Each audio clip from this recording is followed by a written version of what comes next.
নমস্কার বন্ধুরা, আজকে তোমাদের সাথে শেয়ার করতে চলেছি ঘরোয়া মোমো রেসিপি। তো মোমো খেতে মোটামুটি আমরা সবাই কম বেশি ভালোবাসি। তো চলো আজকে তোমাদের সাথে চিকেন মোমো শেয়ার করব।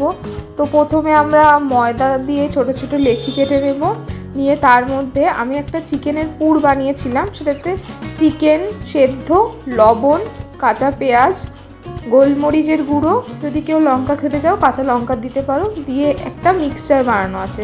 সেটাতে আমরা ভালো করে যে ছোট ছোট লেচি কাটবো তার মধ্যে দিয়ে নানা রকম শেপ দিয়ে দেব। আমি যেমন গোল গোল শেপ দিয়েছি, আবার একটু লম্বাটে শেপ দিয়েছি। শেপ যাই হোক, খেতে কিন্তু একদমই দোকানের মোমোর মতোই হয়েছে। কিন্তু আমার কাছে মোমো স্টিম নেই, তাই আমি এখানে ইডলি কুকার ব্যবহার করেছি। নিচে গরম জল দিয়েছি, তার উপরে দুটো ট্রেতে মোমোগুলো সাজিয়ে দিয়েছি। 40 মিনিট পরে আমাদের মোমো রেডি। তো কেমন লাগলো রেসিপিটা জানাবেন।